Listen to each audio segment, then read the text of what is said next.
Ever stood under a sky so wide your secrets felt small? We ride the stories of the West.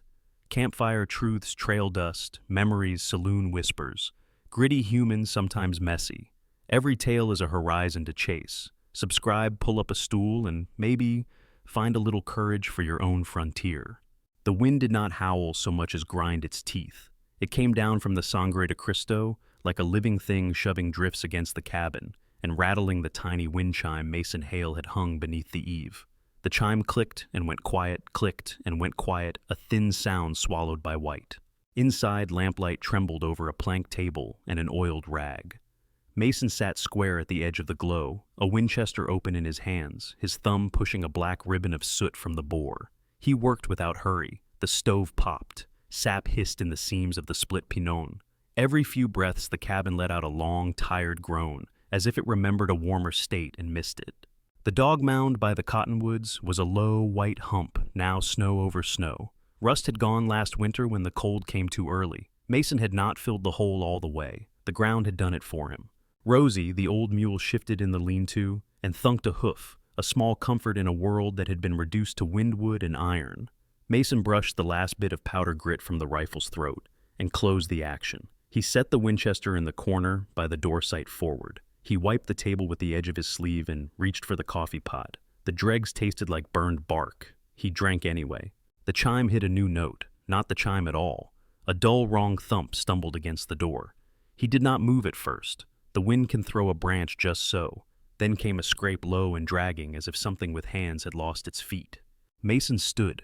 The chair legs rasped. He felt the room contract around the sound, felt the heat from the stove lean toward the cold like a dog at a crack in the door. He crossed the room palm flat to the wood. The grain was cold through the glove, the cold of river stones. He tapped the jamb 3 times with his knuckles. A habit. 3 meant his, 2 meant not. The next thump landed as if it had been waiting for the signal. He slid the bolt and shouldered the door open into a wall of white. Snow blew in hard enough to kill the lamp nearest the sill. His breath lathered the dark. The world beyond the stoop was a single heaving surface. A form lay at the base of the drift, a collapsed shadow pressed to the boards. He stepped out. The cold bit through denim and wool, in one breath, teeth to bone. He crouched and gripped fabric that felt like wet paper. The body turned. A face rolled up to him, the color of skimmed milk hair rimmed with ice and clotted rust. A girl young, lips split, lashes webbed with frost. The wind took a handful of snow and threw it at them both. Mason slid an arm under her knees and another behind her back. She weighed next to nothing. The dead do not weigh this little, he thought, without meaning to. He pivoted on the porch half blind and shouldered the door shut with his hip. The latch tongue bit wood. Snow sheeted to the floor in a sludge. He set her on the rag rug by the stove. Heat took her in small bites, steam lifting off the torn dress like breath off a horse. He stripped his gloves and set them on the hearthstone. Her feet were barren purple toes swollen to swollen grapes. Her hands were cracked where they had bled and bled again. The dress was a cheap calico, the print washed to ghosts. It had ripped along the side. Beneath the rip at the edge of her hip, something dark had frozen into the cloth. He leaned in. Blood had crusted high on her left side in a long, ugly smear. Not a hole through. A tear. It had taken cloth and dirt with it. He could smell iron through the stink of wet wool. Her chest shivered in shallow jerks. A breath, a catch. He watched her throat for the next one and got it thin and stubborn. Good. Mason stood moved to the dry sink and upended the bucket into the kettle. He swung the kettle over the hot plate. The handle squealed. He opened the cupboard and pulled down a chipped bowl. A spoon, a tin of salt.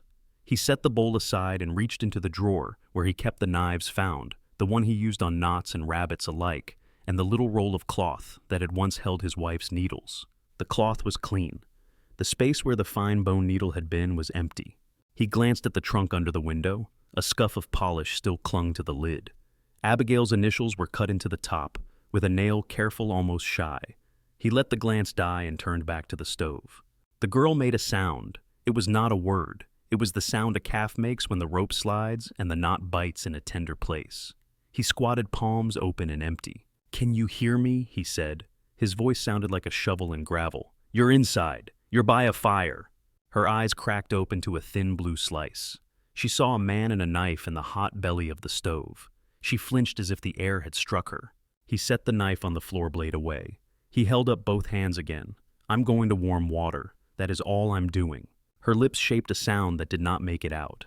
He lifted the kettle and poured a little into a tin cup, the steam fat and sweet with the smell of iron rust in the well water. He set the cup near her mouth and tipped it a hair. "Slow," he said. "Wet your tongue first." She took a sip and swallowed like it hurt. He could see the swallow ripple down her throat. She closed her eyes as if that little heat might save her by itself. The wind shoved at the walls. The chime clicked once and fell silent again. Rosie thunked a hoof and blew in the lean-to.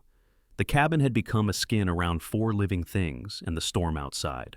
He slid a folded wool blanket from his cot and draped it over the girl, careful of the stiff edge where blood had frozen into cloth. The blanket smelled of smoke and old soap. He tucked it to her chin. Her face was a plain thing pulled tight over sharp bones, the kind of face hunger makes. Her hair might have been brown once. Snow had washed it to a hard, wet color with red in it. He stood and listened to her breath count, 1, 2, 3. The kettle began the low singing it made just before it boiled. He set the tin cup back on the stove shelf and went to the door. He put his ear to the seam. Only wind. He tapped the jamb 3 times and waited for nothing to answer. At the table he tore a strip from a clean flour sack and rolled it tight. He took down the little tin of pine pitch salve he used for shearing nicks and splinters. He set them in a row cloth strip salve knife he would not pick up until he had to. The kettle lifted its voice. He took it off, poured into the bowl, and watched steam unspool. He went back to the rug and knelt. "I am going to lift the edge of the dress," he said.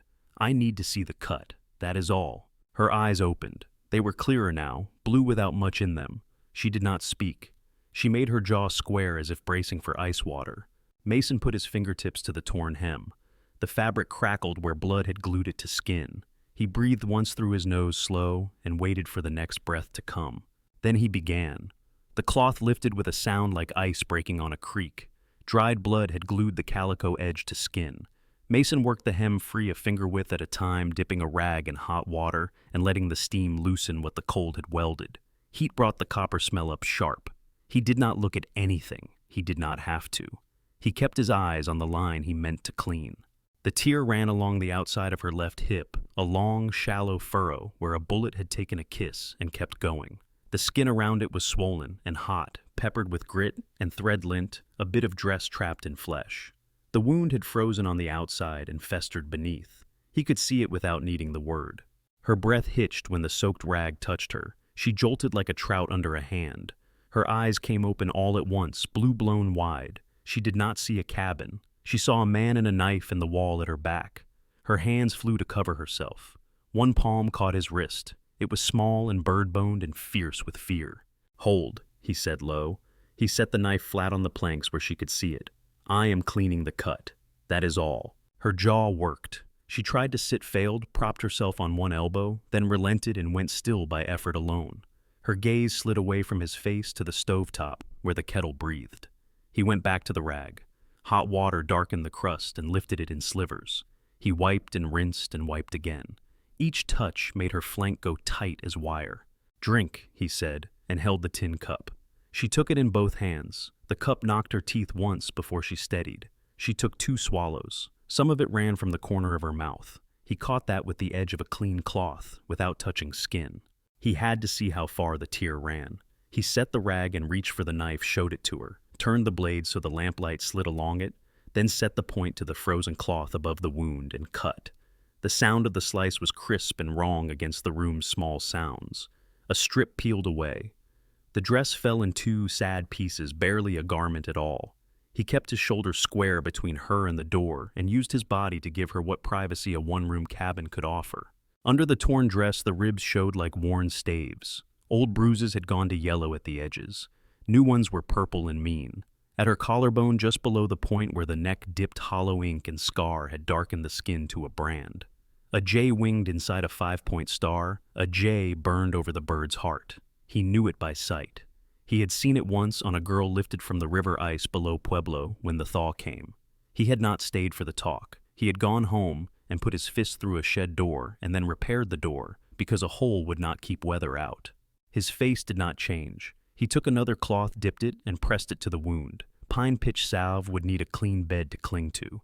The heat dragged a hiss from her and a noise between her teeth that was half curse, half prayer. "If I do not clean it, you will lose the leg," he said. "If I do clean it, it will hurt." "Do it," she whispered. He did. He took away the dirt and thread and a tiny splinter of wood that must have ridden there from some plank or fence. He held the splinter up to the light so the mind would believe the trouble was smaller now than it had been. He did not say that aloud. He rinsed the bowl and fetched fresh water, then worked until the crimson smear on the rag ran paler and then pink. Her breathing settled into a rhythm that matched his motions. He felt it happen, the room joining the work. The stove, the kettle, the wind. Outside, the chime ticked and fell still. The mule blew again and scraped to the floor with her shoe. He opened the small tin. The pitch smelled green under the fat. He warmed a dab at the edge of the stove so it spread without tearing. He laid it along the cleaned furrow with a fingertip that had known lambs and broken tool handles. He packed gently where the skin made a pocket, then laid the folded flour sack strip across and bound it snug with a torn length of clean muslin. He knotted the bandage and tucked the end. Only then did he pull the blanket high again and cover her shoulder where the brand showed. He did it in one smooth motion that said nothing. Food, he said more to the air than to her. He set a small pot on the stove and dropped in 2 cuts of jerky, a pinch of salt, and a sprig of dried sage he kept in a tin. Water climbed to a simmer and threw up a clean smell that covered blood. He took the time to pick up the knife from the floor and wash it with hot water and a pinch of lye soap. He dried it with the tail of his shirt. When he turned, she was watching him. The fight that had lived in her eyes a moment ago had become something else, awaiting for terms that would cost more than coin. "Listen," he said. He hooked a thumb toward the door. 3 knocks is me, 2 is not. If you hear 2, you keep the bolt." Her lips parted, then closed. She nodded. The nod looked practiced, the way a stray dog nods at a bowl set down, and then looks to see if a boot follows. He ladled broth into the tin cup and carried it over. He crouched and held it for her until she took it. She drank small mouthfuls, and color came back in a faint ghost along her cheekbones. The heat put light in her eyes that was not fear. When the cup was half empty, he drew it away and set it near the stove to warm again. "Mason," she said, trying his name. He had not given it. She had seen it burned into the handle of the axe by the door. His initials met the grain there. He did not correct her. "Yes, if you want payment, say so." Her voice was flat as a quarry floor. The words had no room in them for hope or shame. They were the only kind she had been allowed to use. "I want you alive," he said. "That is the price I'm working for." Her eyes searched his face to find the trick in that. They found none now and did not trust the lack. She nodded again. He set his chair near the stove. He set the Winchester between the chair and the wall, butt down, barrel up. He moved the small wind chime from the eave hook and hung it inside on the nail near the door, so it would speak soft when the door stirred but not scream with the gale. He went to the jamb and rapped his knuckles 3 times, and then waited for silence. He said without looking over his shoulder, "Hear that and open. Hear anything else, do not." She closed her eyes. Her hand crept under the blanket and lay flat over the bandage as if to hold the skin together from the outside. Her breathing lost its fight and lengthened. The lines around her mouth softened until she almost looked like a dozing child. He saw then just how young she might be, too young to carry such marks. He let that thought pass through him and out to the wind. He lifted the brothy pot and poured a small cup for himself. It was thin and tasted of sage and salt and iron. It warmed his mouth and chest.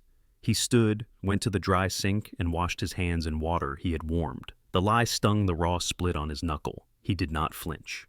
He crossed to the trunk under the window and set his palm on the lid. The wood held a little of the day's-old sun. Abigail's initials were there, A and H, intertwined, the A just a touch too tall. Inside lay things that belonged to a life that had stopped. He lifted the lid a thumb's width. The smell greeted him first, lavender and dust. Brass caught the lamplight within. He shut the lid and slid the latch home. He banked the stove, stirring ash to pull the coals together, then laid 2 small splits crosswise so the fire would not race. He looked once at the door and once at the bare window where the frost ferns had climbed. He took his chair and set it so that he could see both her face and the door without turning his head. He settled. The chair creaked and then accepted him. The rifle leaned where his hand could find it in the dark. On the rug, the girl shifted under the blanket and curled toward the heat. A tremor went through her, and then another. He rose and added a folded quilt beneath the blanket to trap the warmth. When he touched the edge of the wool, her hand jerked in sleep. He froze, waited, eased the quilt in place. "Rest," he said, very quiet. The word went nowhere but between them. Outside, the storm chewed at the little house until the timbers hummed. Inside, water ticked in the kettle, steady as a clock. The chime did not speak. Rosie in the lean-to let out a slow breath that fogged the cracks in the plank wall and then stood silent again. Mason folded the oiled rag, set it on the table, and closed his eyes without going to sleep. The body knows how to listen when it must.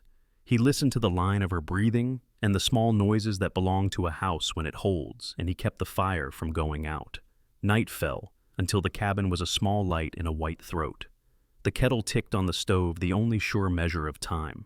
Nora slept, then shuddered awake, then fell again, the fever lifting her and dropping her like a rough hand.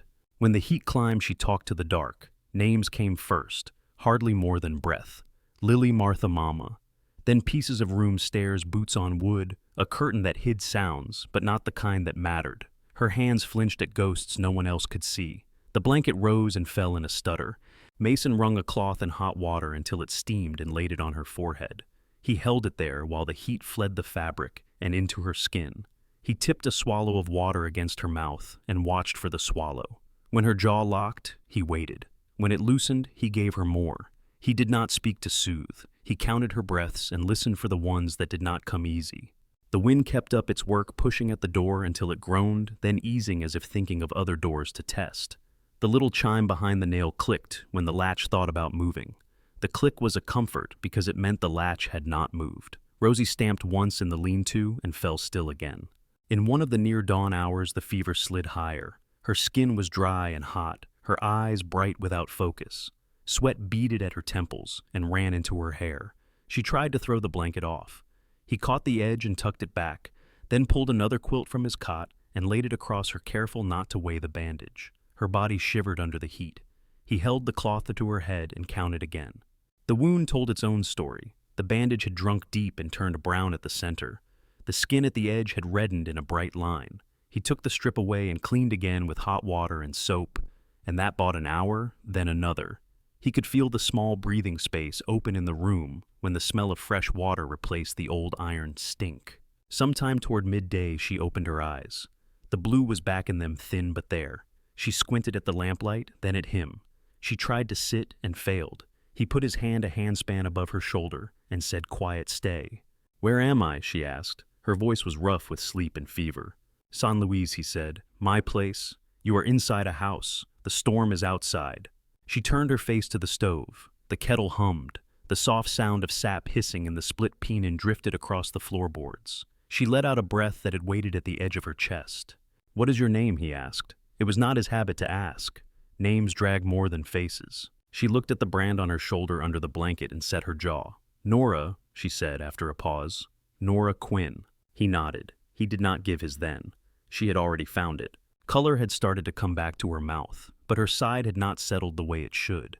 When she tried to roll, she made a tight sound and froze. The edges of the tear had lifted. He had hoped it would close on its own once the dirt left, but the fever had pulled the skin apart as she tossed. The pitch would not hold loose edges. They needed a few small stitches to bring skin to skin. He set the kettle forward and brought a little pan to a boil. He took a needle from Abigail's roll, the stout one he used on harness, cleaned it, then dropped it into the water. He set out new cloth and a spool of black thread that had served sheep coats, and the one winter he had sewed his own hand shut when a fence wire bit deeper than it should. He crouched by the rug. "I will stitch the cut," he said plain. "It will be quick and it will hurt." She looked at him. Her mouth was set, but a tremor ran through her. She nodded. He turned away and warmed his fingers over the stove. He wanted them to be steady. He strung the thread, drew it through the black eye, and tied a neat knot. He took the needle from the boil and dried it on a clean corner of cloth. "Lift the edge," he said. He took the blanket to her waist and stopped there. He folded the torn dress back with careful hands. He measured where the skin puckered and where it would meet if helped. He breathed. Then he put the needle through. She stiffened like a wire pulled taut. A sound left her that might have been a laugh if it had not broken in the middle. He set his palm against the blanket above her ribs so she had something to brace against and drew the thread through neat and even. 1, 2, 3, then the tie and a clip. He worked fast because slow would have been cruel. The wind pressed at the door in a slow heartbeat. The kettle sang one steady note. Her breath tried to fight him, then found his rhythm and took it in as her own. "Hold still," he said once because she had to hear something. He kept his eyes low on skin and thread, not on thigh, not on the turn of waist. He tied the last knot and clipped close. He smoothed the salve along the new seam with a gentle finger, then laid a clean bandage and snugged it down. When he drew the blanket back over her, she had tears on her face. They stood in her lashes like frost on a fence wire. She blinked them away and set her mouth like she was holding a coin under her tongue. "Done," he said. She nodded again once. Her hand went to the bandage not to touch, just to confirm that skin lay flat now. The pain had changed. It was cleaner. He stood and moved to the stove. He dropped a thin slice of jerky in the pot and watched the broth thicken just enough to pass for food. He set a bit of salt on his palm, then let it fall into the water. He found a heel of cornbread in a tin and warmed it on the back of the stove until the crust crisped. He brought the cup to her and held it while she sipped. The salt sat right on her tongue and woke her mouth. He broke the crust and handed her a small piece. She took it with careful fingers and ate like someone who remembered rules about rationing and who might come to take the rest. He set the rest of the bread by the pot and did not touch it again so that she could see it would be there. Outside, the wind slowed for a time. Snow sifted against the window in a fine grain.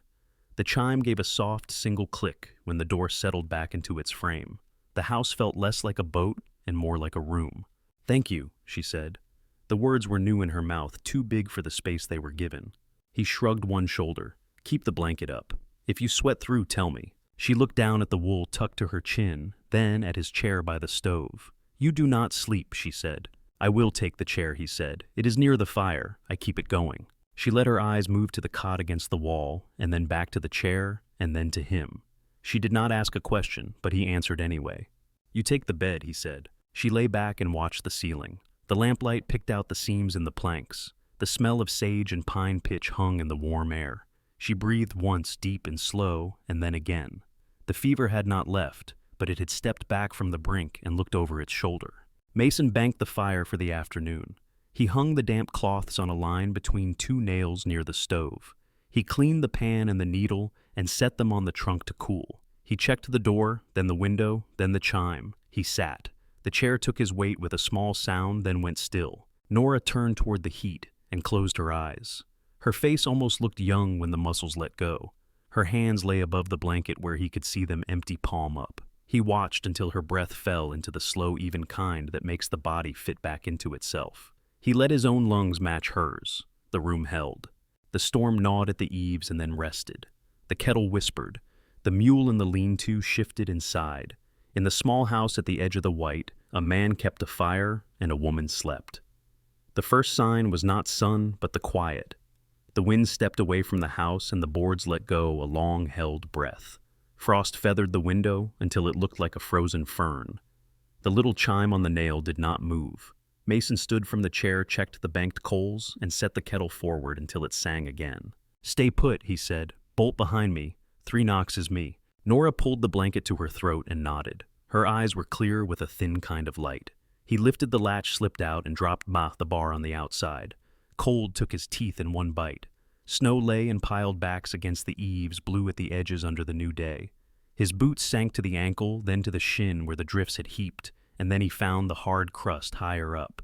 The air had the taste of iron and distant pine. He waded to the rise behind the house. Each step squeaked in the bitter cold and left a clean punch in the white. He set his feet in the old tracks he had carved between storms and climbed until the cabin looked like a toy someone had forgotten. He stood with his hands on his hips and let his breath go in a white rope. The valley was a dish, ringed by the sangres cut hard and sharp as hammered glass. All that moved was a far ribbon of smoke to the south, and a scatter of dark seeds working a ridgeline beyond it. Not a camp. A search line spread wide and careful. He watched until it made its own answer in his chest. He turned and went down a longer stride than he had taken up. He set his palm against the door and knocked 3 times, then pressed in as Nora slid the bolt. He shut the cold out with his shoulder and leaned his back to the wood. "What is it?" she asked, voice low as if not to wake the day. "Riders," he said, "a line of them, fanned out and patient." Her throat moved. She watched him see her without blinking. The blanket around her shoulders rose and fell on a slow breath. He crossed to the stove, set his hands near the heat, then reached for the kettle and poured water into the tin cup. He set it in her hands. "They will sweep the ridges," he said. "They will not hurry. They do not need to. Tracks up here will hold." She drank and nodded. The nod was not fear. It was recognition, like counting beats in a song she already knew. He drew a chair close but sat on its edge. "Tell me," he said, not with demand, and not with softness. So, I can understand what is at my door. She looked at the blanket and then at the stove. Her gaze climbed to the place where the brand lay under wool, then away. She traced a seam in the rug with one finger, a slow line, and began. Blue Jay House in Pueblo, she said. They call the debt work. They call the auctions punishment. They call a judge's money clean if he takes the paper first. Judge Hollis Crow. Sheriff Pike Rollins carries the paper. Sheriff says the county gets tidy when girls go quiet. They sell the quiet. The names hung in the warm air and shifted the room. Mason did not move. She breathed and went on. Lily was 15. She did not know the tricks or the rules. She cried. They hit her and told her to smile. Crow wanted the new one first. He tore her mouth when she tried to cover it. There was blood. I had a knife in the mattress seam. I tried his heart and missed his shoulder by a finger. He screamed. Rollins was in the hall. He dragged me down the stairs and said the town would watch me learn my place. She stopped and swallowed. The kettle hummed. Sap cracked in the pinon and sent a little sweet smoke into the corner of the room. He could see her hands shake and watched her hold them still. You ran, he said. I went through a window, she said. They shot. One kissed me here. She touched the blanket lightly at her side. I kept going. Snow took my feet. I thought it would take me whole. He let air move in his chest. Crow will have friends. Rollins will have a posse and a warrant and a pocket full of words that sound like law. Her mouth made a small smile with no joy in it. They have those. He stood and crossed to the peg by the door. He took down a heavy coat and shook it. He reached under the bed and pulled out a small oiled cloth packet and set it on the table. He unrolled it to a short pistol, a .32 with a shaved grip and clean action. He broke it open, checked the rounds, and closed it with a neat click. This is yours, he said. He held it out grip first. Do not show it until you must. Do not use it unless they touch you. She looked at the pistol, then at him. Her fingers hovered in the air, then closed on the grip. She checked the cylinder without looking at her hand. The move was sure and quick. All the talk had said less than that one neat check. Magistrate Sutter at Silver Gulch will hear you, he said. The words felt like rocks he had lifted and found rotten wood underneath. He holds court mornings in the saloon. If there is one man in reach who will put a mark on a paper for what you have to say, it is him. What do you think he will call me? She asked. The question was flat. Witness or property? I think he will show his colors, Mason said. I think we need him to show them. She pulled the blanket tighter and waited. He nodded once, a small thing, and went to the lean-to. Rosie lifted her head and blew at his coat. He rubbed the soft nose and felt the old breath warm his palm. In the back stall, the bay gelding rolled an eye and stamped. Mason haltered both. He took time to check the straps and run a hand down each leg. The habit steadied his fingers. He saddled the bay and threw a folded blanket and a light sawbuck on Rosie so she could carry what a mule carries best. He hung a water bag and tied off a bundle of dried meat and a small sack of parched corn. He slid his Winchester into a scabbard and tied a coil of rope to the rear ring. Inside, Nora had dressed herself in a shirt he kept for chores and a pair of wool trousers that bent to her with room to spare. She had braided her wet hair back from her face and tied it with a strip of cotton. The bandage under the fabric pulled a little, and he watched the pain slide under her eyes, then settle. You ride the mule, he said. She stepped steady even when a drift looks like sky. Nora nodded. He wrapped her in his second coat and tied a scarf across her mouth and nose until only her eyes showed. He pushed the door with his shoulder, and the cold came in again, clean and bright. He stepped out and helped her through and set her foot in the stirrup. She swung up slow, testing the pull at her side, then settled with a grit of teeth that did not ask for notice. He mounted the bay and let him dance a step, then stand. The world had gone to sparkle and shadow. Every fence post wore a white cap. The cottonwoods by the half-frozen creek bowed under weight. A raven crossed the field and left a wavering shadow on the snow, like ink dissolving in water. Hold the scarf, he said. Breathe slow. Speak if the stitches pull too hard. She set her hand where the bandage lay and nodded. He clicked once to the bay and set them moving. The mule followed. The path out of the yard had drifted over, and he broke it with the gelding's chest. Snow dust flying. The house shrank behind them to a square with smoke rising straight in the cold.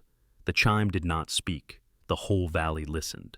They took the long line between fences and moved toward the road that would find Silver Gulch, where it ran against the lower hills. Steel shoes bit into the crust with a sound like cracked glass. Nora kept her eyes up and forward and set her jaw against the ache that traveled with every step. Her hands rode light on the reins. She sat as if she had learned on a borrowed horse and had been told not to make it her own. Mason watched the line of the southern ridge when he did not watch her. The smoke he had seen from the rise had thinned in the full day. That meant nothing he cared to trust. Tracks ran like old scars across the snow, where deer had crossed before the storm. A coyote had written a curving story down toward the draw and away. No fresh men sign lay across the road yet. He let the bay stretch into a careful walk that would last. The cold ate sound. Their small noises seemed to go only as far as their own breath. At the edge of the creek they stopped to water. He broke the ice with a heel and made a hole big enough for a horse nose and a mule nose. The bay drank and blew. Rosie took her turn and stood with lower lip dripping. Mason cupped water to his own mouth and tasted clean cold. Nora leaned down, filled her palm, and sipped until color came back into her lips. When she looked up, her eyes had gone sharp again. Not fever, not panic. A set like someone who had put her back to a door and decided to hold it. They climbed out and took the road proper. The sun hung pale behind thin cloud, a coin through milk. Mason kept them to the right, where the banks held and where the drifts had left a shoulder. Trees threw bars of shade that slid over their faces and backs. Far ahead, the darker line of the town road cut across the white toward a low notch in the hills. No one spoke for a time. The work of riding in the cold and the care it took had its own speech. When Nora did talk, it was to say only one thing. "Do not leave me at the door," she said. "Stand where he can see you when I speak." Mason met her eyes with his and nodded. The rest was the sound of iron on ice and the soft grunt of a mule that knew the way of winter. Silver Gulch showed itself in angles and steam. Snow shoveled from rooftops lay in clean ridges along boardwalks. Smoke walked straight up into the pale sky from stovepipes. A blacksmith swung a hammer and made a hard bell of morning. The street opened like a throat toward the low hills. At its center stood the copper lantern red paint dulled by cold, and years' batwing doors flapping slow as breath. Mason reined the bay and let him stand for a count steam lifting off his neck. Rosie planted herself with the stubborn square set that made mules useful. Nora sat easy in the saddle and watched the wind move sawdust under the saloon doors. Her scarf hid all but her eyes. "Loosen the scarf in there," Mason said. "Hot room." She pulled the fabric down and tucked it into the collar. Her mouth had color again. The line in her jaw had come back and set, like iron, cooled true.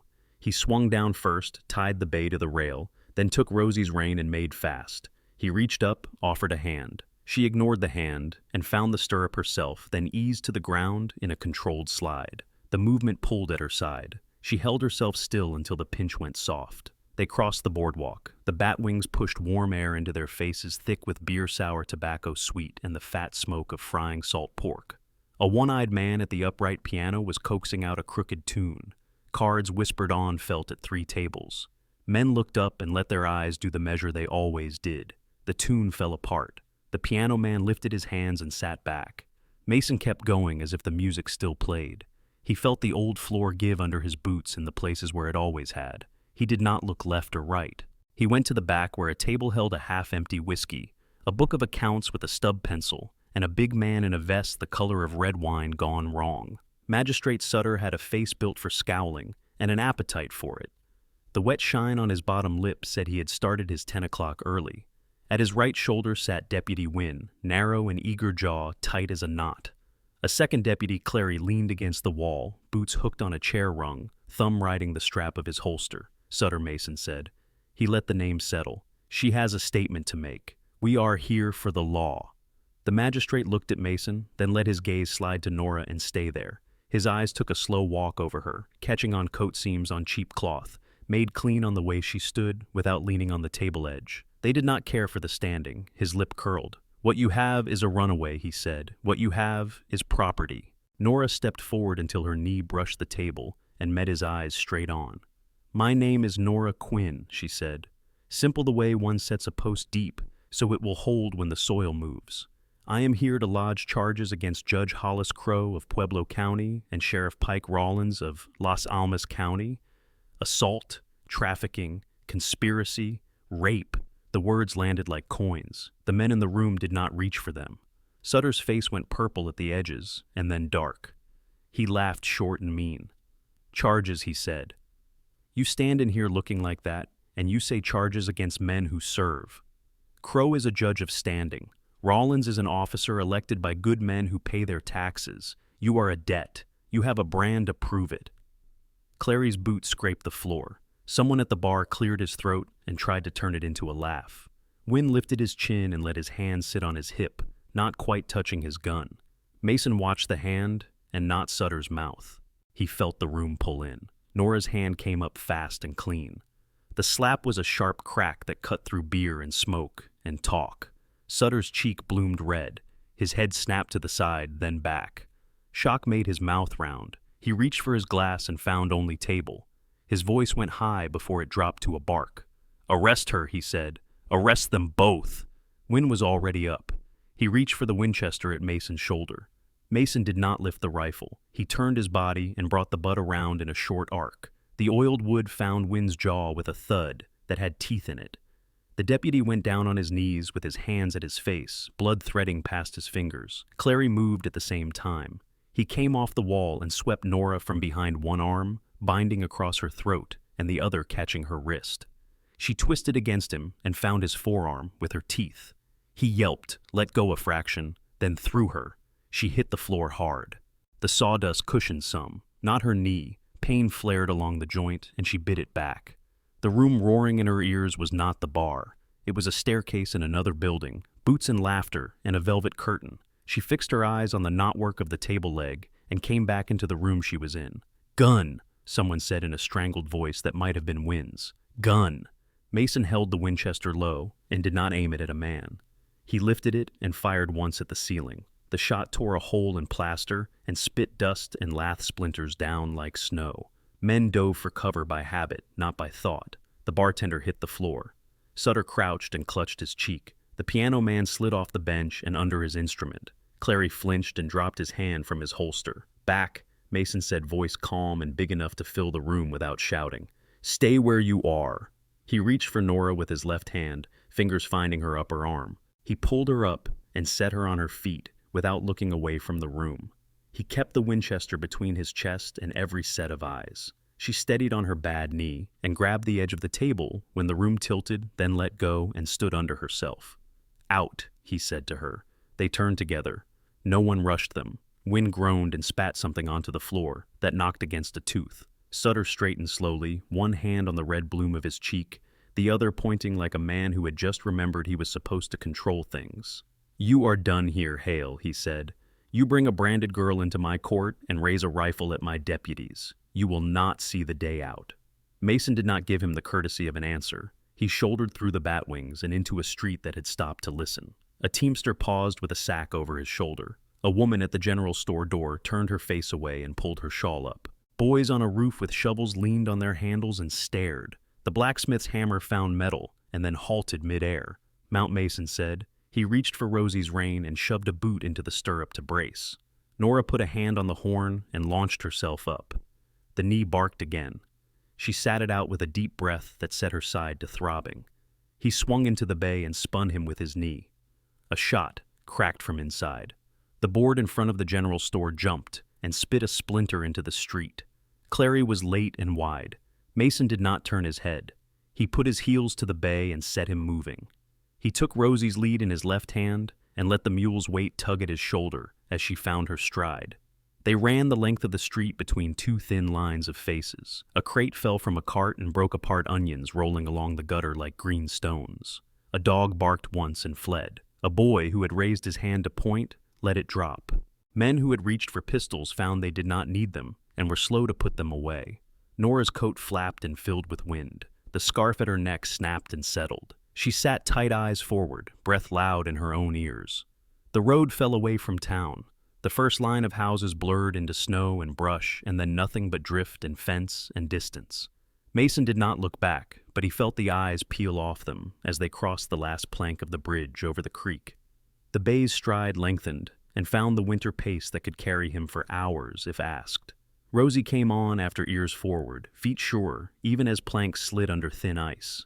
A second shot sounded faint behind them and hit nothing. The cold ate the crack. They topped a low rise and the valley opened.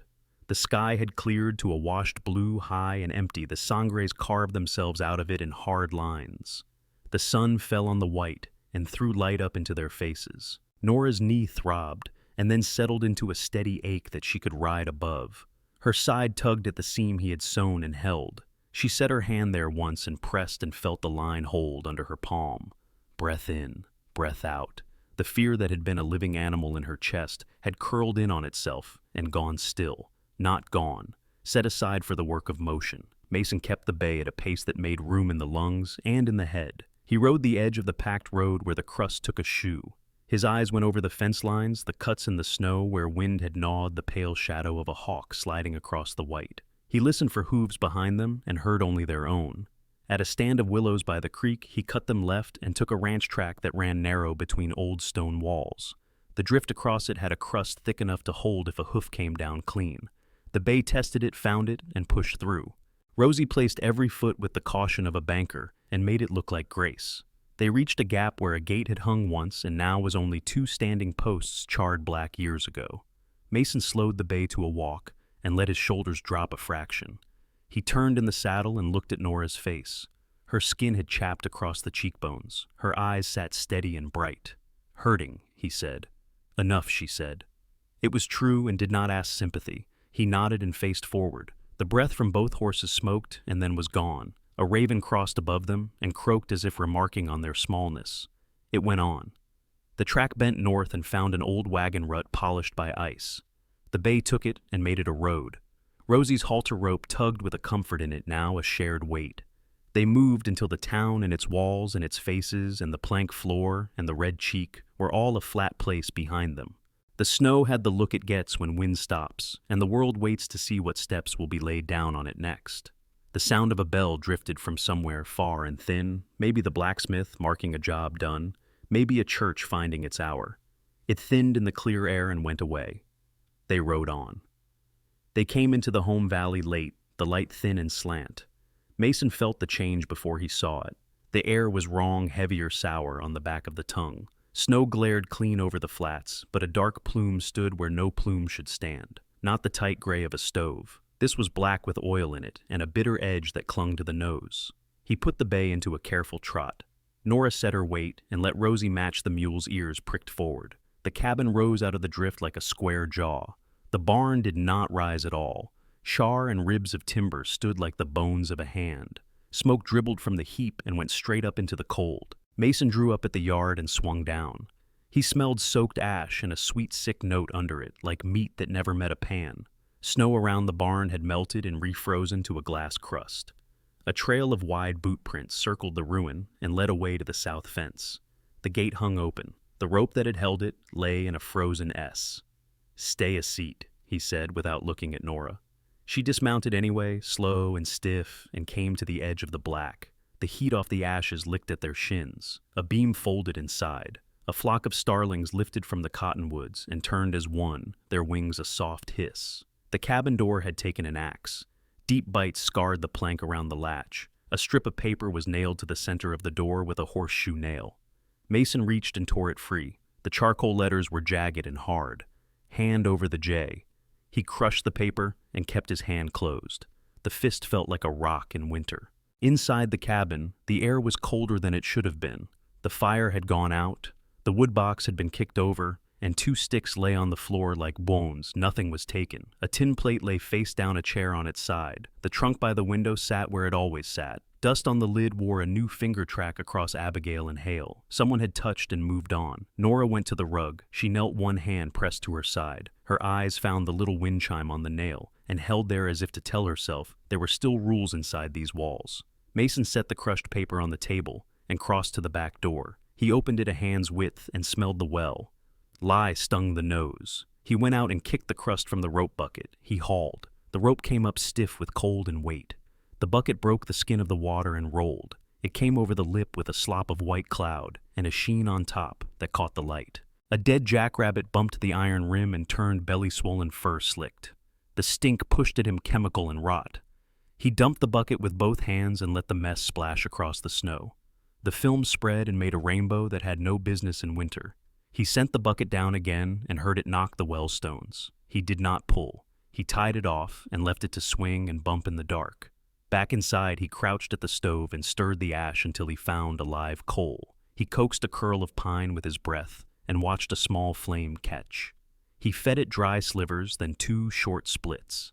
Heat came back into the iron slow and sure. The room took it in. Nora stood with her fingers on the axe marks in the door. She traced one groove and then the other, then let her hand fall. Her face had gone to that plain set he was learning, the one that held back what had no room to come out here. "I will go," she said. "They want me. If I leave, they stop at your fence." He moved in 2 steps. He did not take her shoulders this time. He put his hands on the table and breathed once through his nose. When he looked up, there was no heat in it, only stone. "They burned my barn," he said. "They broke my door. They fouled my water. They nail words to my house and think a nail can hold me. This is my fence, not theirs." She turned her face toward the window. Her reflection lay there in the faint light, small against the frost fern. The scarf at her neck was stained with smoke from the saloon ceiling. She pulled it off and folded it once, then again set it on the chair and sat. He took the axe from its peg and went out to the woodpile. The split rounds were iced on the top and grained dark where the last blade had cut. He set one on the stump and raised the axe. The swing dropped clean. The wood opened with a report. He set another and another. The rhythm took hold. Thud, thud. The crisp echo came back from the hills. When his breath made a cloud that hung in front of his face and froze on his beard, he stopped. He carried an armload inside and stacked it by the stove crossways so air could move. Nora had the pot up and water working toward a boil. She had swept the floor and set the fallen chair against the table again. The wind chime clicked once when the door settled. "I need water," he said. "The well is a grave. I will go to the Pratt place." Nora watched him pull on his coat. Her eyes flicked to the window and then back to him. She did not speak. He lifted the Winchester from the corner where it stood and checked the gate on the tube. He slid 2 more rounds into the magazine and thumbed the spring until it seated. He set his hat and went out. The Pratt Ranch sat 5 miles east over a low ridge where the sage runs thin. Mason kept the bay at a trot that did not waste him. The cold had hardened the road and made iron ring on it. The light lay low and sharp and turned the snowscape to bone and silver. He saw Raven's sign along the fence. He saw one set of fresh prints crossing his path, 3 men on shod horses heading south. He did not turn his head to follow them. Jonah Pratt met him on the porch with a rifle in his hands and a face that had forgotten how to smile. Dell stood 2 steps behind him, her mouth align, her apron still flour on the front, Jonah Mason said. He kept his hands down and open. "I need water. They fouled my well." "You should not be here," Jonah said. He tipped the rifle a hair without pointing it. "Men coming through asking. Rollins himself was at my gate. He burned my barn," Mason said. "He nailed a note to my door and poisoned my hole. I need a barrel and a side of bacon. I will pay when the road opens." Dell's eyes slid to the edge of the porch where the drift began. "Who have you got in that cabin, Mason Hale?" she asked. Her voice had weight in it. "A woman," he said. "Hurt." Dell's mouth pinched. "The one with the mark," she said. "We hear things. A blue jay and a star. You bringing that into our valley. Shame on you." Mason felt the skin along his jaw tighten. "She has a name," he said. "So does the law," Jonah said. "It has your name now." Sutter sent Wynn out with a paper. "They say you raised a rifle in his court. They say she struck an officer. They say you brought a brand into town and told it to talk. You can ride back the way you came. Do not bring them to my fence. I got a boy in his bed and a wife in my doorway. That is what I have to keep." Mason stood and listened to the wind run across the rise behind the house. He looked at Jonah's hands on the rifle. They were steady. He looked at Dell's eyes. They were afraid and something else he did not speak to. He turned his hat a fraction on his head and lifted his chin. "I will go," he said. "I will remember." He put his boot in the stirrup and swung up. The bay gathered himself and moved. He did not look back at the porch. He felt the door shut behind him, the way you feel a frost go through a fence line. The sound is small, but it changes the field. He reached the ridge at the edge of his land as the sun brushed the range. His valley lay under it, white and blue and black where the barn had been. Smoke from the cabin stove made a straight thread. The wind had come back in a little enough to push the chime on the nail and make it click once and then stop. Inside, Nora had the stove hot, and the room above freezing. She had set the rug straight and wiped the table with a clean rag. She watched him close the door and take in the room with a single sweep. "They said no," she said. "It was not a question. They said no," he said. He leaned the rifle in its place and put both hands on the back of the chair as if to hold it still. He stood that way for a long count. He breathed like a man who had run though he had not. Nora's mouth parted. "I can go to them," she said. "I can walk to their line and put my hands out. You can tell them I came at you with a knife. You can keep your land. You can rebuild what they broke." Mason lifted his eyes and looked at her until she had to meet them. He did not move for some time. When he spoke, the words came measured and low, the way he spoke to a skittish colt that had stepped wrong and stood on a wire. "No," he said. "You walked to my door. I carry what that costs." He turned and crossed to the trunk under the window. He put his palm on the lid and felt the faint warmth of the room there. He lifted the latch and raised the lid enough to see brass and wood and the neat rolls of linen lavender faint under the dust. He set the lid down gentle and sat on the edge of the cot. He did not look at Nora and did not look at the door. He looked at the stove as if it were a thing that might lose its mind if he did not tend it. She stood and moved to the fire. The bandage tugged at her side. She hid the wince and fed in a small split and then another. The flame caught and licked up the face of the wood and made new light across the floorboards. Mason rose, took the axe to the wood box, and went out again. The yard lay hard and cold. He set a round on the stump and brought the blade down. The sound was clean. The rhythm came back. Thud, thud. The light left the snow in a slow fade. The axe head flashed and fell and flashed again. The sound went to the hills and came back thinner. In the kitchen glow behind him, Nora moved through the small motions that keep a room human. A pot lifted and settled. A cup touched wood with a flat note. Cloth hissed through water. The chime clicked once and went still. The house gathered itself tight against the dark. Night deepened until the windows turned to black slate. The stove glowed a dark red and threw a circle of steady heat. Mason split a last armful and stacked it so the ends made a checker for air. Inside, Nora wiped the table hard enough to raise grain, then folded the rag and set it by the dry sink. When she straightened her eyes, went to the trunk. "Does it work?" she asked. "It did," Mason said. He set the axe by the door and crossed to the window. The latch on the trunk clicked under his thumb. The smell inside was lavender and dust.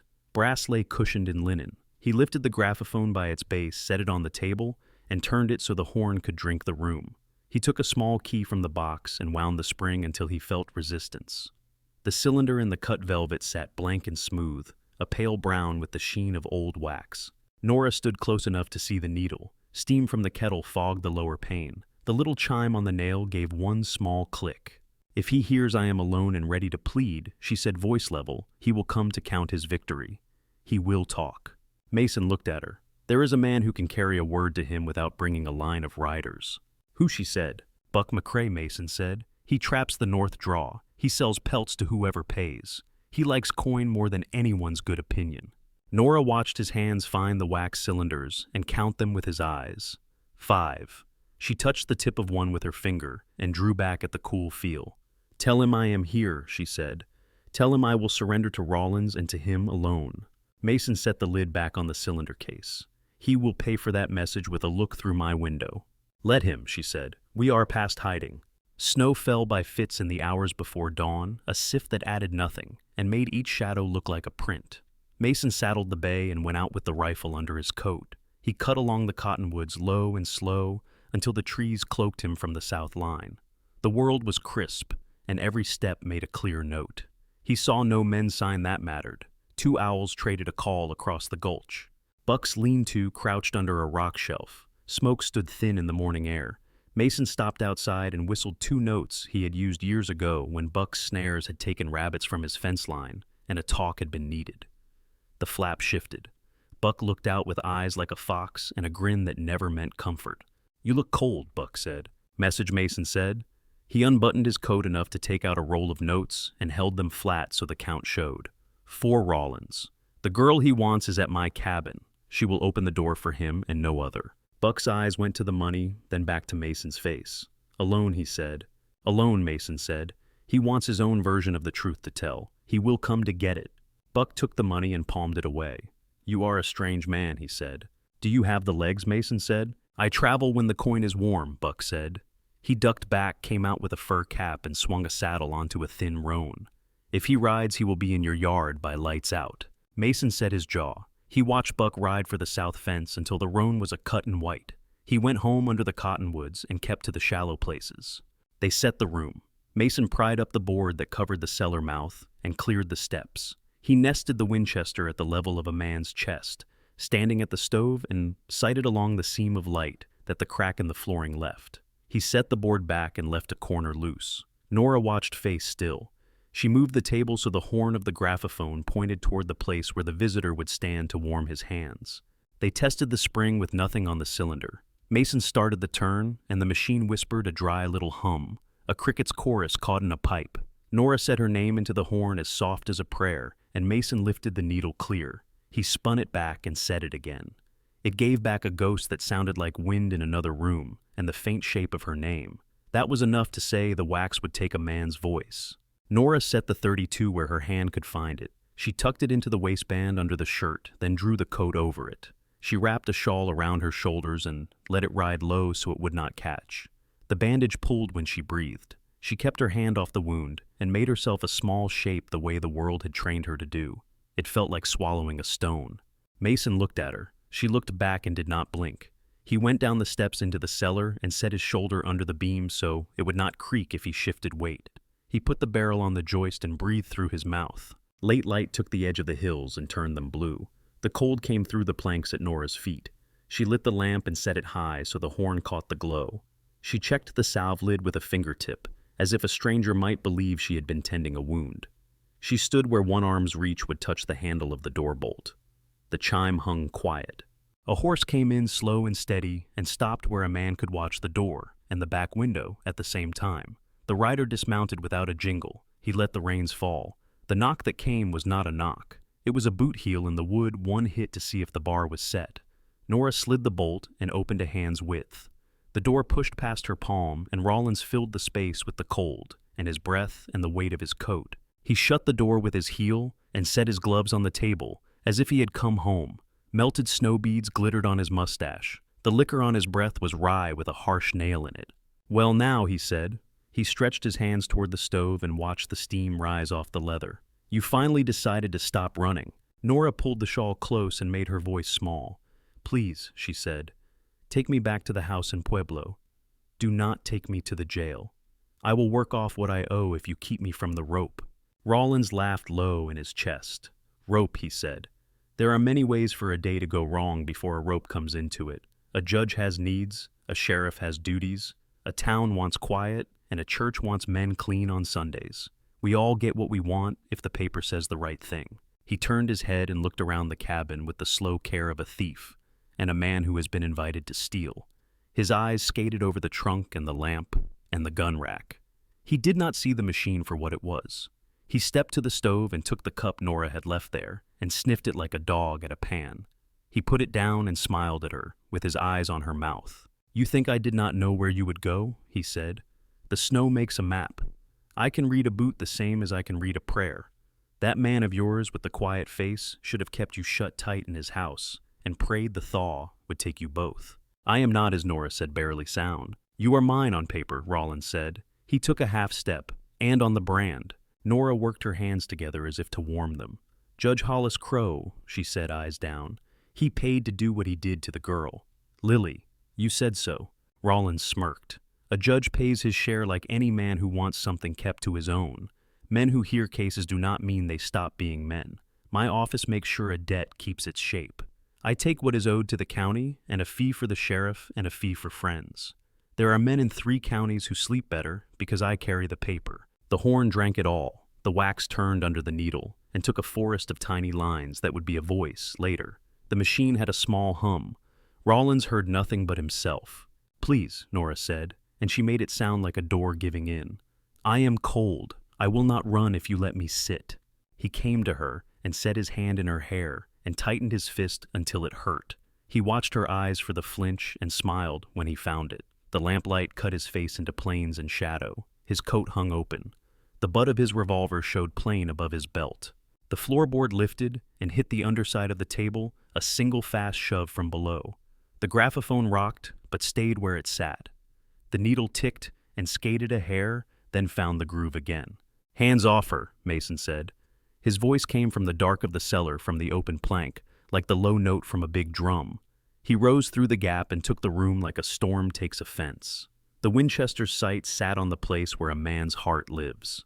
Rollins flinched and pulled Nora hard, turning her like a door between him and the gun. His other hand went for his holster by thieves' reflex. He was fast in the way all men who live by pulling iron get fast. Nora did not pull away from his grip. She twisted into it, turning her body sideways and up, and her right hand found the butt of the .32 in the crease of her coat. The metal was cold, and then it was nothing but weight and purpose. She drew and brought it up under Rollins's arm close enough that the wool of his coat brushed her knuckles. The shot was a flat slap in the small room.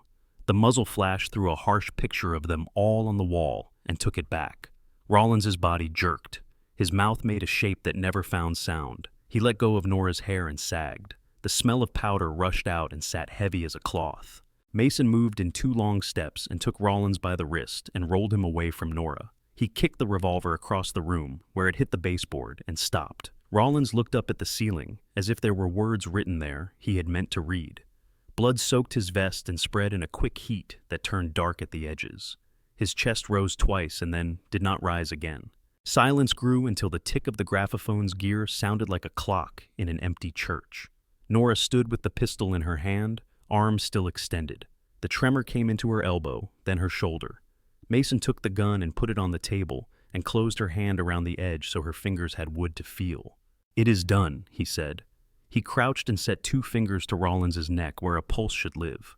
There was nothing but warmth on the skin, and then not even that. He stood and went to the machine. He lifted the needle and the cylinder and held the wax like an egg. He set it in the cradle of a folded towel. He took the key and stopped the spring. The room listened to itself. Nora's breath came back to her in slow draws. Her hair had a rough stripe where his hand had pulled. She touched that place and then dropped her hand like she had touched a stove lid. "Did it take his voice?" she asked. The words were barely above a whisper. Mason set the cylinder down with care and turned the crank 1 small turn. He placed the needle-guided the horn close and let the machine speak. The sound came up out of scratches and gave them back what had been said minutes before. Not perfect, not pretty, but clear enough to put a name to a man. "Men in 3 counties sleep better because I carry the paper." He lifted the needle and the words cut off. He wrapped the cylinder in a square of linen and tied it with a shoelace. His hands did not shake. Nora sat on the chair with her palms flat and her eyes on the rug. The bandage under her shirt tugged with each breath, but it held. Her face had lost what color the stove had given it. She was very still. Mason crossed to her and set 1 hand on the back of the chair. He did not touch her hair or her shoulder. He stood and let the room learn to hold both of them again. The stove burned clean. The cold pressed at the seams. The little chime did not move. On the floor, the sheriff lay where he had fallen. The machine on the table went quiet with the spring spent. The only sound was the slow tick of iron cooling in the stove, and the small sound of cloth as Nora's hands finally closed and opened once on the chair's edge. Mason wound linen around the wax and tied it with a bootlace. He tucked the bundle into Abigail's shawl, as if heat could seep through wool into a thing that did not feel. He set the graphophone back in the trunk and closed the lid until the latch clicked. Nora stood by the chair with her hands flat on the table. Rollins lay where the floor had taken him. Mason drew the blanket from the cot and covered the face. He did not say a prayer. He took the saddlebag from its hook and opened the door. Cold swept the room. The little chime stirred once and fell silent. Outside, the stars were hard and the snow gave off a pale light of its own. Mason saddled the bay and cinched tight. He slung the saddlebag and put his hand to it once to feel the shape of the cylinder under cloth. Nora pulled his spare coat across her shoulders and buttoned it wrong, at first, then set the buttons true. She took Rosie's lead and stepped up into the winter night without looking back. They moved southeast, the kind of line a man draws when the ground he knows has turned against him. The creek cut a path where willows bent with ice. The bay took the shallows, water breaking and refreezing on his fetlocks. Rosie followed with calm steps, ears forward, breath smoking. The first mile had the noise of hooves on crust and leather shift.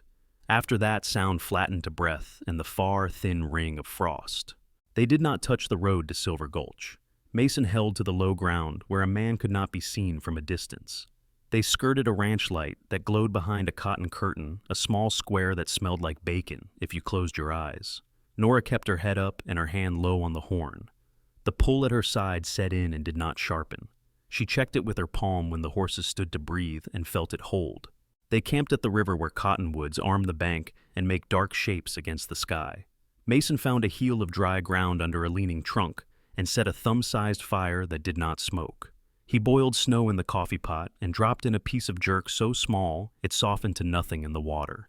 He passed the tin cup and watched her sip until the shake left her hands. The wind laid down. The stripped branches overhead clicked as if counting. A train somewhere far threw a whistle that skated the cold and slid along the river. They slept sitting up, backs to the tree feet toward the ember.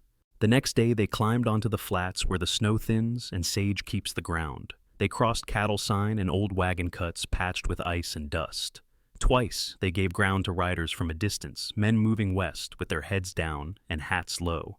Mason set the bay into a shadow and waited until the sound drained away. One man turned his face and looked hard at the cottonwood where they stood. He saw branches and shade. He did not see them.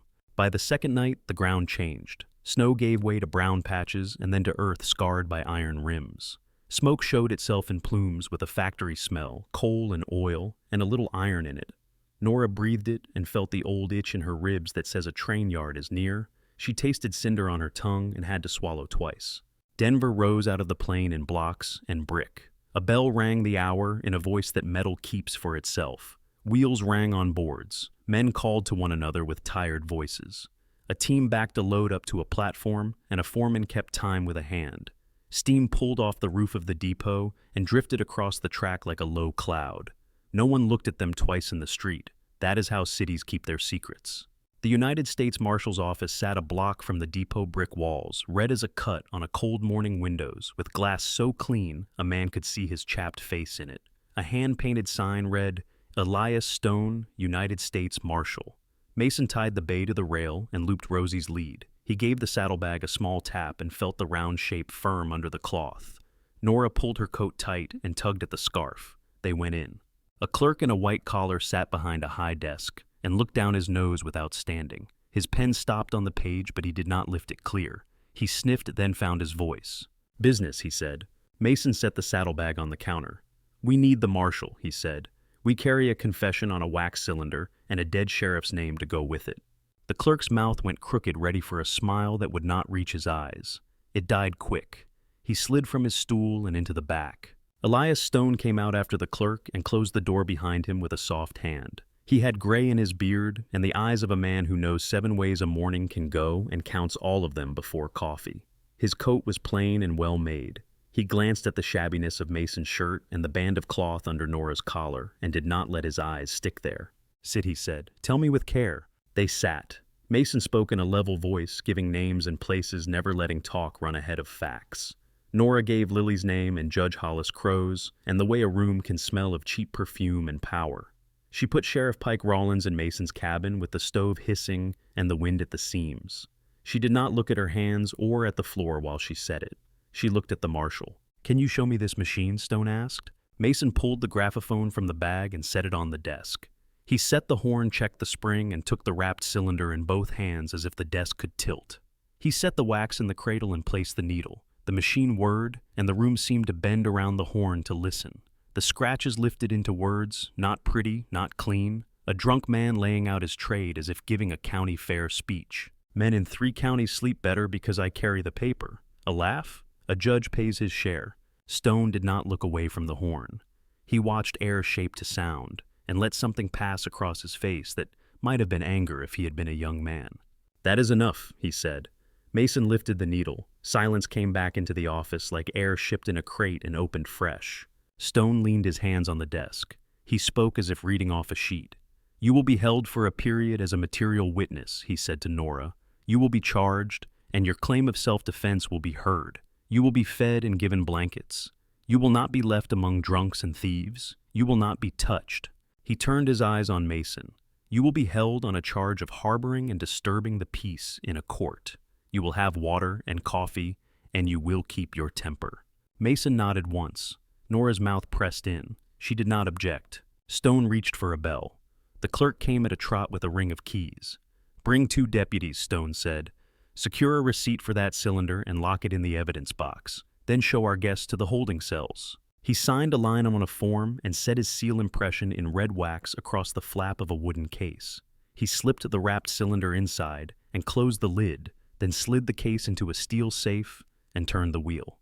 The click had a small final sound that made the room feel steadier. A deputy who smelled of boot oil and clean wool stood in the doorway and waited. "This way," he said. The cells were down a short hall, 4 doors to a side windows, set high, floors scrubbed iron bars without rust. The lights were not candles. They were glass drops that burned with a hiss steady as stars. The air was warm. Someone far down coughed once and turned over. The deputy opened 2 doors that faced each other and stood aside. Nora stepped in and touched the cot with 2 fingers. She sat and put her hands in her lap and looked at the small square of sky that the window offered. Mason sat across from her in the other cell. He could see her face through the bars in the hallway space. He set his hat on his knees and let his eyes rest. A guard brought tin cups of coffee and a plate with a heel of bread and a piece of cheese that tasted like salt and barn. Nora ate half and set the rest aside. The coffee shook in her cup once, then stayed steady. Mason drank 2 swallows and felt his chest uncoil an inch. Back in the office, Stone stood at the window and watched the people move by. A train pushed into the station yard and exhaled a long breath. He did not smile. He looked once at the safe and then at the door that led to the cells. He put his hand flat on the desk and stayed a moment longer before he went to write his telegrams. The days in Denver measured themselves by the hiss of the gas lamps and the soft footfall of deputies. Morning brought tin cups and the scrape of keys. Evening brought the low murmur of men in the hall and the rattle of the telegraph in the far office. Nora sat on her cot and watched the square of sky. Mason sat across the corridor with his hat on his knees and his boots set, even as if the floor might judge him. Elias Stone moved like water finds the lowest course. He sent 2 men north to Silver Gulch and 2 south to Pueblo. He stood in his coat at the depot and read the wire with a face that did not change. When he came back through the office door, he had coal dust on his sleeve. They heard the cylinder in a room with clean walls and a judge in a black coat who had not learned to smile at a man with authority. The graphophone spoke in scratches that turned to words. A line of men behind them did not shift. When the voice said a judge pays his share, someone let out a sound that started as a breath and ended as anger. Stone lifted a hand and pressed it into quiet.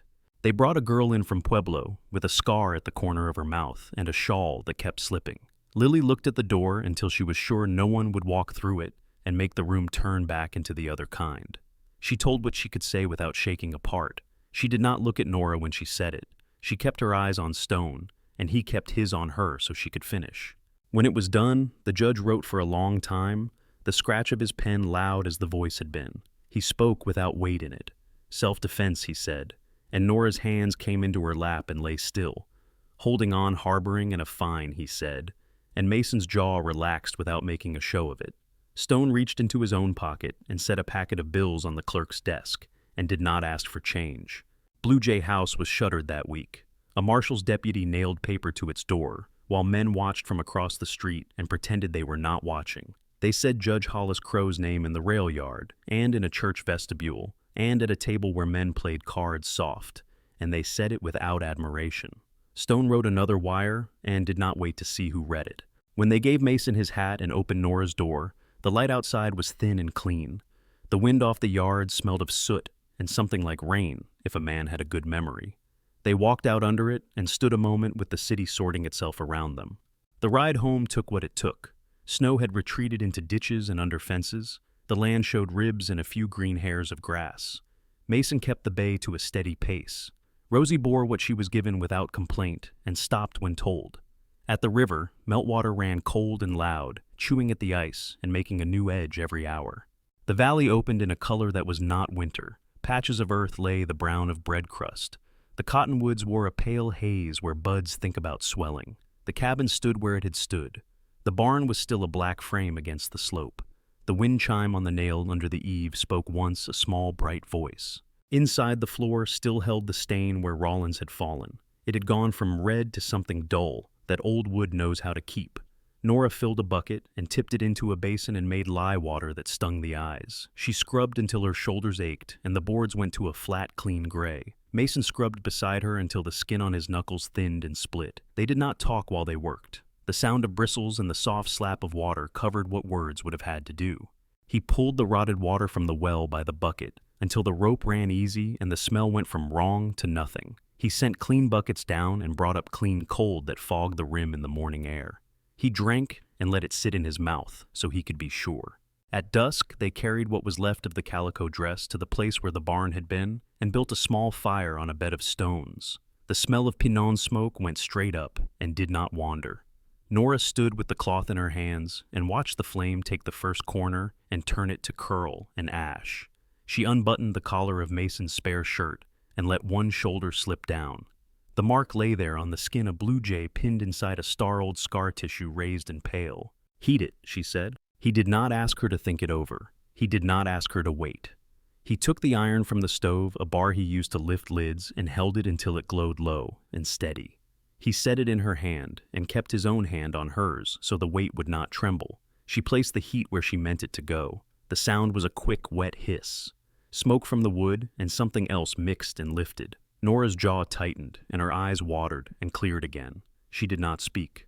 He drew the iron away and wrapped her shoulder with a strip of clean linen he had torn earlier and warmed by the stove. He slid his coat over her without looking at the ground. She let the coat settle and stood until the shaking left her legs. The fire ate the last of the calico and went to coals. The sky over the range held one thin band of color before it fell to iron. Back in the cabin, he set the bandage clean and snug and tied the ends with a neat square knot. She sat on the cot and breathed through her teeth while the first bite dulled. He banked the stove. The kettle took its place in the corner. The wind chime said its piece and fell quiet. Water in the bucket gleamed like a made promise. The room smelled of scrubbed wood and smoke and soap and the faint sharpness of a thing newly ended. By late October, the valley wore a thin skin of frost each morning. Breath hung low over the creek, and the cottonwoods had gone pale gold that a hard wind could take in 1 hour. Mason set stones for a small barn on evenings when the light held. He tamped earth and checked the line with a length of twine. When his back complained, he straightened slowly and looked toward the house for the thin column of smoke that said the stove was doing its job.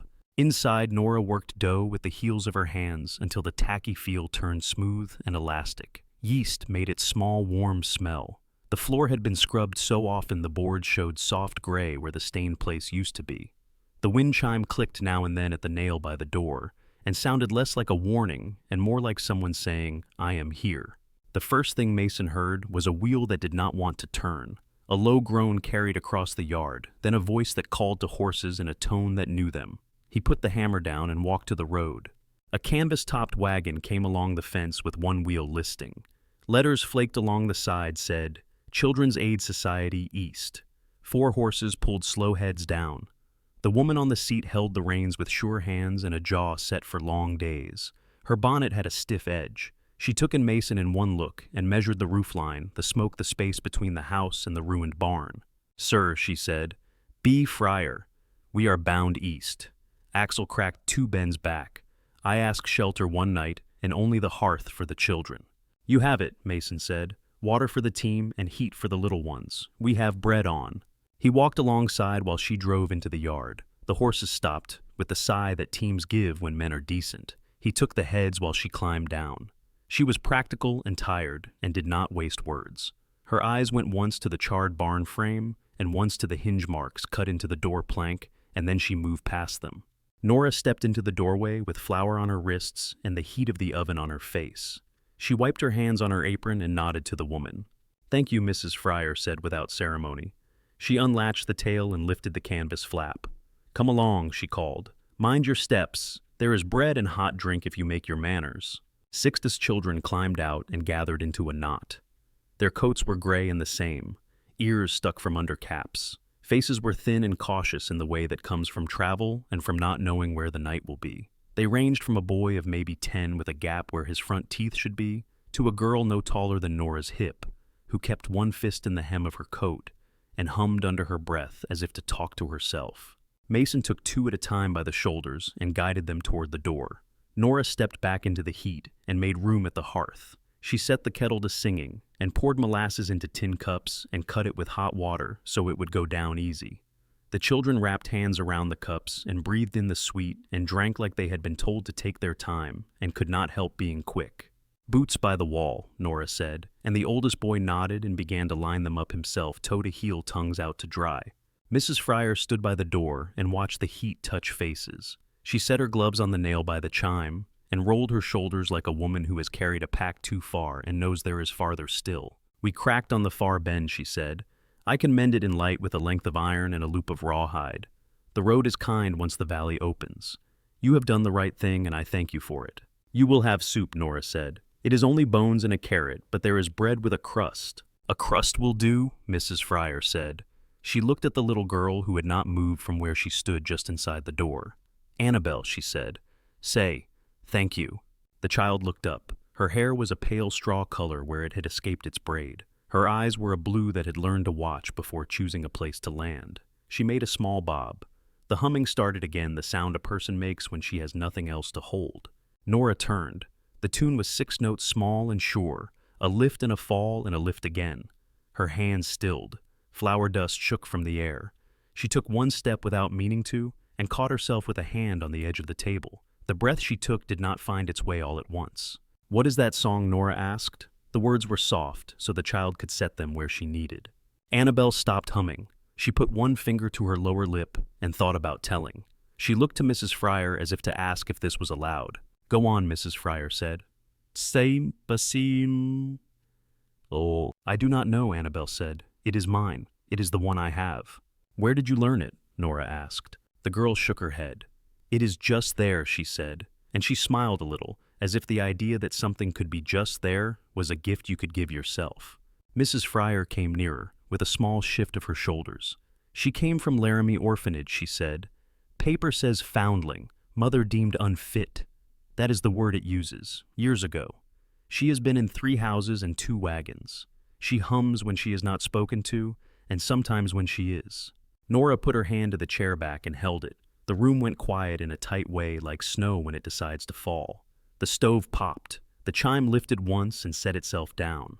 Mason crossed the room without hurry and stood just behind Nora, close enough that his hand could find her shoulder if she swayed. He did not touch her yet. He watched the small girl at the edge of the light. The girl looked at the bread on the table, and at the cups, and then at Nora's face, and then back to the cups.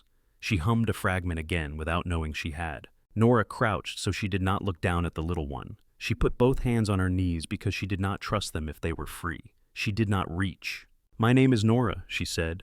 May I sit with you while you drink? Annabelle nodded. She came a step and then another, stopping where a board creaked. Nora sat on the floor so they were level, the skirt of her dress pooling around her. Annabelle came close and settled with care, feet tucked under the hem of her coat. Nora poured molasses and hot water into a bowl and held it with both hands so the child could take it and not spill. Annabelle took a small sip, and then a longer one, and then held the cup to her chest the way some hold a warm stone. Do you know other songs? Nora asked, or only that one? This one is the one I like when it is cold, Annabelle said. She hummed it again. The 6 notes went around the room and found the places where echoes live. Nora's eyes filled the way a spring does when frost lets go. She blinked, and the water stayed where it should. She breathed, and it was less hard. Good, she said. It is a good one to keep. Mason set a bowl of soup on the table and set bread beside it and stepped back. The older boy herded the rest to the bench with a bossy kindness that meant he had been asked to keep order many times and had found a way to do it without getting hit. The kettle hissed, and someone laughed once, quick and surprised. Mrs. Fryer stood with a cup of coffee she had not yet raised and watched the child and the woman on the floor as if there were something there she could not put her fine, tired finger on. When the bowls were emptied and the crusts gone, the children made nests along the wall and on the floor in a crescent of bodies pointed at the stove. Nora brought quilts from the cot and shook them over small shoulders. Mason went out with a lantern to check the horses and came back with a handful of snow to melt. He closed the door with his shoulder and set the bar quiet. The chime moved with the door and then went still. Annabelle lay with her head near Nora's knee. She had kept her cup and rolled it back and forth between her palms, long after it held only heat. When her eyes began to blink slow, she turned onto her side and reached out with one hand, the way a child does to find the edge of a bed. Her fingers touched Nora's skirt and rested there. Nora did not move for a count, then set her own hand lightly over the small knuckles and left it. Mrs. Fryer took the chair by the door and tipped her hat brim down and closed her eyes in the way that says, I am awake even when I am not. Mason set the last log so it would burn long without smoke. He hung his coat on the peg and stood with his palm flat on the door for a breath to feel the cold push back and be held there. He turned and took his place by the stove, not in the chair but on the floor with his back against it. He could see the faces in a row, the damp mouths of sleep, the scabbed knuckles, the tiny twitch a dream brings to eyelashes. The wind found its way down from the range and set the cottonwoods to hissing. Snow began to tap the window pane, and then to lay quiet over the yard.